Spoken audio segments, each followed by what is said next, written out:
The Chinese are not just here to expand land issues. They are here to reorganize a population preservation of their own nation in other countries. They're overpopulated now, so they're pushing some of them here. Not only that, it's also a 30-year plan to take over certain parts of Africa. So the prisoners that are being sent here to come and work, they don't bring their wives. They come alone. So of the 153, 400,000 Chinese that have come with the 3, 4, 5, 11 billion investment, that number could be much more. All of them are bachelors. Only few executives have brought their wives, but the rest are prisoners and bachelors who now are making children in Africa. And these children will be Chinese and African, but being African, these children are Chinese, who are going to be educated in our system, who will receive scholarships to go back to China and come back and become presidents and ministers in Africa, and by right they are citizens because we're born here. It's a strategy. In 30 years' time, you will call me back. I hope I'll still be able to talk. And you will recite this. When you have the first vice president, the first minister, the first president in one of the African countries being a crossbreed between Chinese and African. Go to villages and you see those children running up and down. In Zimbabwe, we have them. In Uganda, you have them. In Kenya, you have them. It's insignificant now. Let's not talk much about it. There are women right now who are pregnant with Chinese kids. There are some who are breastfeeding Chinese kids. It's there. And it's going. It's going. We saw it in Ghana, the Rawlings, a colored guy. How did a colored man end up as a president of a country? There's nothing. We saw it in Botswana. How did Cesar Kama become the president when he's a colored? His mother is British and his father was Tswana, and the father was a president. 2 generations later, he became the president himself. So it's nothing funny. This is exactly what is happening. This is no joke. It's no joke. You know, when I was I'm going to roll in the other one as well. I was talking about boycotting Asian businesses, and not just Asian businesses, you know, trying to limit immigration processes or the level of immigrants. And these things, we can't just do this alone without calling the attention of the government. You know, the African government had taken a lot from the Chinese government. So they dump prisoners into countries in Africa in exchange for some huge amount of money, for some development opportunities, for some infrastructure opportunities, and the rest of them. This is what they you know, it's a packaged plan. And he said reorganizing the population, taking over certain parts of the continent of Africa. So if we have a part British being a president, we have a part Asian being a president in Africa. Do you think that this cannot continue? It can. It can. Because we are in a situation at this point in life where people don't see anything wrong with crossbreeding. They don't think about the future. Theirs is they're going to make babies, beautiful babies.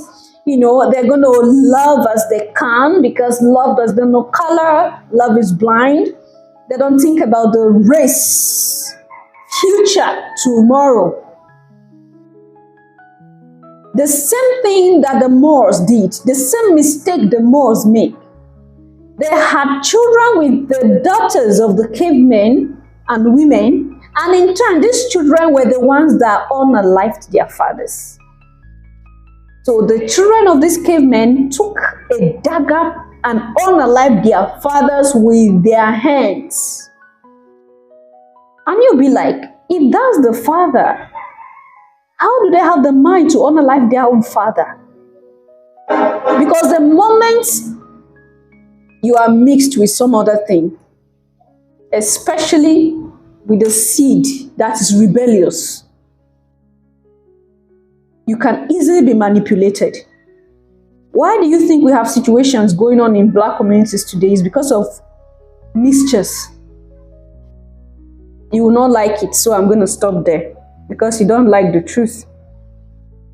China and Japan had black kings and dark-skinned women queens. Before they bleached the bloodline of the Meiji dynasty, you had the Kuru, the black kings. Yeah, look it up. Kuru means black, means king. Hi.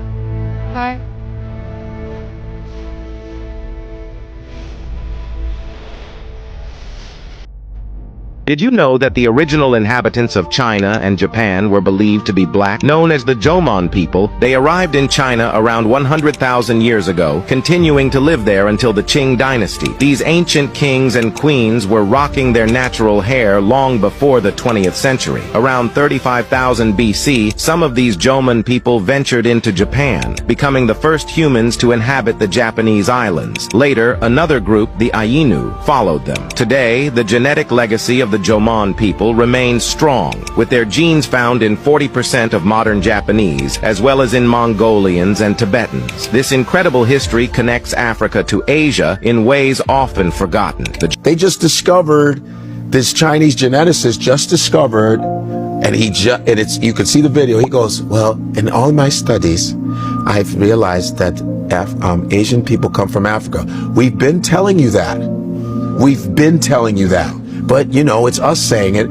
He goes, and they come from, Asians come from the Xhosa. You know the Xhosa? That's an X. That's an X when they go, that's an X. That's South Africa. What did you find? We did not see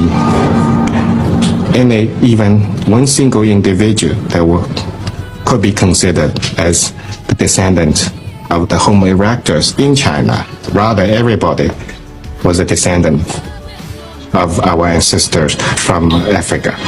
The result couldn't have been any clearer. How did it make you feel as a Chinese person? After I saw the evidences that we generate in my laboratory, I think we should all be happy with that, because after all, modern humans from different part of the world are not so different from each other. What parts of ancient history have been forgotten? Look deeper. Ask questions. Yeah, so I just hope this one is allowed up. YouTube have dealt with me, you know. But we are here. We are still moving. We are still pushing. And the truth is gradually going out as it should. You know, most of the times when we say these things, some of you will be like, how do we know these things? Is it true? And that's why I always tell you here that whenever you hear me say something, it's just a message for you to do your research. So I'm not saying you believe everything that I say. I am saying that I'm drawing your attention to something deliberately so that you go do your researches about it. Because I'm not going to come here and tell you that you have to believe me 100%. The choice is yours. And I keep saying it here that if you are an aligned person, someone who is in tune with life itself and the universe, when someone is lying, you should know when someone tells you lie. You're going to feel it in your system. You're just going to feel it within you that this is a lie. No, it's not true. That whisper would come to you that no, this one is a lie. Your system, everything about you will reject the message. You're just going to feel it. It's not like you're going to begin to agitate and begin to defend. You're not going to begin to act defensive. Acting defensive is different from genuinely knowing when something is true, and your ego is just trying to suppress you from accepting the truth because of some of the upbringing or some of the things that you might have lived with and thinking that, I hope you get what I'm trying to say. So do we now see where the hate is coming from? We are meant to understand that in a race of people, in a particular bloodline or race of people, the ones that are the rebellious ones are the ones that are not 100%. They are the ones who are 50-50. So sometimes their loyalty is not 100% to the race, because it's like people who have been already compromised. This is how they are. They think like people who are, okay, since we are not 100%, there is this rebellion or this rebellious energy that is found in people who are bleached, or people who are not 100%.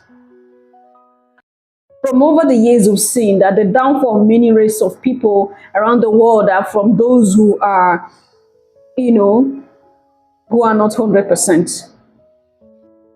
Those who have been, there was an interbreeding for them to be born. That's what I'm trying to say.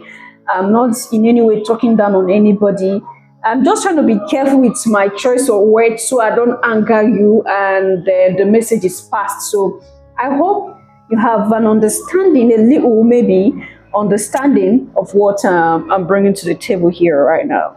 So you see, so the Chinese plan for Africa is not a plan that they are hoping to achieve just quickly, immediately.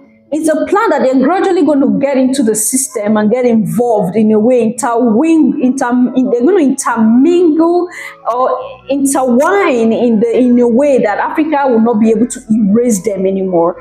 And hence we have the rise of Black China marriages everywhere. Like on the internet, it is advertised. Do not get it twisted. I know we have Africans who marry to Chinese men and women who are doing so well, so beautiful. And I'm not in any way talking down on their marriage or their relationship, but I'm saying that as Black people, we should look into this thing from a different angle. Not from the angle of hate. I'm not hating on anybody. I'm not ready to the season, by the way. But